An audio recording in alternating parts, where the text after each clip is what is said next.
औज़ुबिल्लाहिमिनश्शैतानिर्रजीम बिस्मिल्लाहिर्रहमानिर्रहीम। हकीम मियां एहसन ਤੁਹਾਡੀ ਖਿਦਮਤ 'ਚ ਹਾਜ਼ਰ ਹੈ।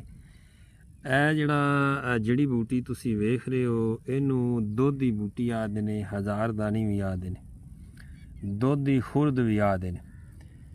ਇਸ ਦੇ ਤਿੱਬੀ ਤੌਰ 'ਤੇ ਬਹੁਤ ਜ਼ਿਆਦਾ ਫਵਾਇਦ ਨੇ। ਇੱਕ ਤਾਂ ਇਸ ਦੇ ਵਿੱਚ ਹਕੀਕ ਬਣਦਾ ਹੈ, ਜਰਿਆਨ ਇਤਲਾਮ ਸੁਰਤ ਅੰਜ਼ਾਲ ਦੇ ਵਾਸਤੇ। ਇਸ ਦਾ 1 ਕਿਲੋ ਬੂਟੀ ਦਾ ਨੁਕਦਾ ਲੈ ਕੇ 50 ਗ੍ਰਾਮ ਹਕੀਕ ਵਿੱਚ ਰੱਖ ਕੇ 10 ਕਿਲੋ ਦੀ ਅੱਗ ਦੇਣੀ ਹੈ। ਹਕੀਕ ਬਿਲਕੁਲ ਸਫੇਦ ਹੋ ਜਾਏਗਾ, ਕੱਢ ਕੇ ਉਹਨੂੰ ਖਰਲ ਕਰਕੇ 4 ਚਾਵਲ ਉਸ ਦੀ ਖੁਰਾਕ ਕੇ ਮੱਖਣ 'ਚੋਂ ਜਾਂ ਮਲਾਈ 'ਚ। ਇੱਕ ਇਹ ਚੀਜ਼ ਹੋ ਗਈ। ਦੂਸਰੀ ਚੀਜ਼, ਇਸੇ ਬੂਟੀ ਨੂੰ, ਇਹ ਮਫਰੂਸ਼ ਬੂਟੀ ਹੈ, ਔਰ ਇਸੇ ਬੂਟੀ ਨੂੰ ਤੁਸੀਂ ਜ਼ਮੀਨ ਤੋਂ ਉਖਾੜ ਕੇ, ਅੱਜ ਕੱਲ੍ਹ ਇਸ ਦਾ ਮੌਸਮ ਹੈ ਔਰ ਇਹ ਹਰ ਇੱਕ ਜਗ੍ਹਾ 'ਤੇ, ਮਤਲਬ ਪੈਲੀਆਂ ਦੇ ਬਨੀਆਂ 'ਤੇ, ਕਿਨਾਰਿਆਂ 'ਤੇ ਜਾਂ ਨਮੀ ਵਾਲੀ ਜਗ੍ਹਾ 'ਤੇ ਤੁਹਾਨੂੰ ਇਹ ਮਿਲ ਜਾਏ। ਇਹਨੂੰ ਲੈ ਕੇ ਇਹਨੂੰ ਸਾਫ਼ ਕਰਕੇ ਇਹਨੂੰ ਛਾਵੇਂ ਇਹਨੂੰ ਸੁਕਾ ਲੈਣਾ, ਖੁਸ਼ਕ ਕਰ ਲੈਣਾ।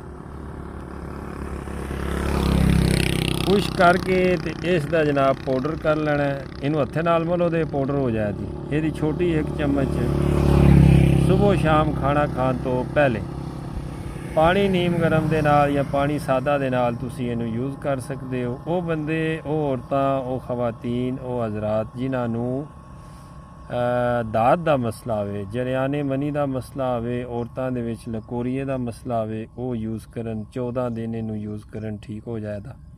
ਇਸ ਤੋਂ ਇਲਾਵਾ ਜਿਨ੍ਹਾਂ ਨੂੰ ਕਸਰਤ ਹੈਜ਼ ਦਾ ਮਸਲਾ ਹੋਵੇ, ਔਰਤ ਦਾ ਮਸਲਾ ਹੁੰਦਾ ਹੈ ਕਿ ਉਹਨੂੰ ਹੈਜ਼ ਜਿਹੜਾ ਹਰ 10 ਦਿਨ ਤੋਂ ਬਾਅਦ ਆ ਜਾਂਦਾ, ਕਸਰਤ ਹੈਜ਼ ਦੇ ਵਿੱਚ ਵੀ ਇਹ ਤੁਸੀਂ ਯੂਜ਼ ਕਰੋ ਦੇ ਇਸੇ ਤਰੀਕੇ ਨਾਲ, ਤੇ ਉਹ ਵੀ ਇਨਸ਼ਾਅੱਲਾ ਠੀਕ ਹੋ ਜਾਏ। ਸ਼ੂਗਰ ਪੇਸ਼ੈਂਟ ਵਾਸਤੇ ਇਹ ਬਹੁਤ ਮੁਫੀਦ ਹੈ। ਜਿਨ੍ਹਾਂ ਨੂੰ ਬਾਰ-ਬਾਰ ਪਿਸ਼ਾਬ ਆਉਂਦਾ ਔਰ ਸ਼ੂਗਰ ਲੈਵਲ 350-400 ਤੋਂ ਥੱਲੇ ਨਹੀਂ ਆਉਂਦਾ, ਉਹ ਇਸ ਦਾ 1 ਚਮਚ ਸੁਬਹ ਸ਼ਾਮ ਖਾਣੇ ਤੋਂ ਪਹਿਲੇ ਪਾਣੀ ਨੀਮ ਗਰਮ ਨਾਲ ਲੈ, ਤੇ ਇਨਸ਼ਾਅੱਲਾ ਤਾਲਾ ਬਤਦਰੀਜ 1 ਹਫ਼ਤੇ ਦੇ ਵਿੱਚ ਉਹਨਾਂ ਦੀ ਸ਼ੂਗਰ ਜਿਹੜੀ ਹੈ ਉਹ ਕੰਟਰੋਲ ਹੋ ਜਾਏਗੀ।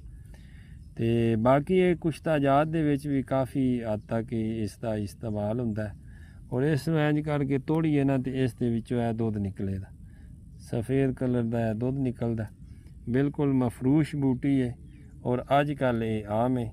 ਹੋਰ ਵੀ ਇਸ ਦੇ ਤਿੱਬੀ ਫਵਾਇਦ ਕਾਫੀ ਸਾਰੇ ਨੇ। ਮੈਂ ਉਸ ਦੇ ਉੱਤੇ ਇੱਕ ਅਲੱਗ ਵੀਡੀਓ ਬਣਾਉਂਦਾ, ਇਹ ਪੌਦਾ ਮੈਨੂੰ ਨਜ਼ਰ ਆਇਆ ਤੇ ਮੈਂ ਤੁਹਾਡੇ ਵੀਡੀਓ ਬਣਾ ਦਿੱਤੀ। ਤੇ ਇਸਤੇਮਾਲ ਕਰੋ, ਦੁਆਵਾਂ ਯਾਦ ਰੱਖਿਓ। ਫੀ ਅਮਾਨ।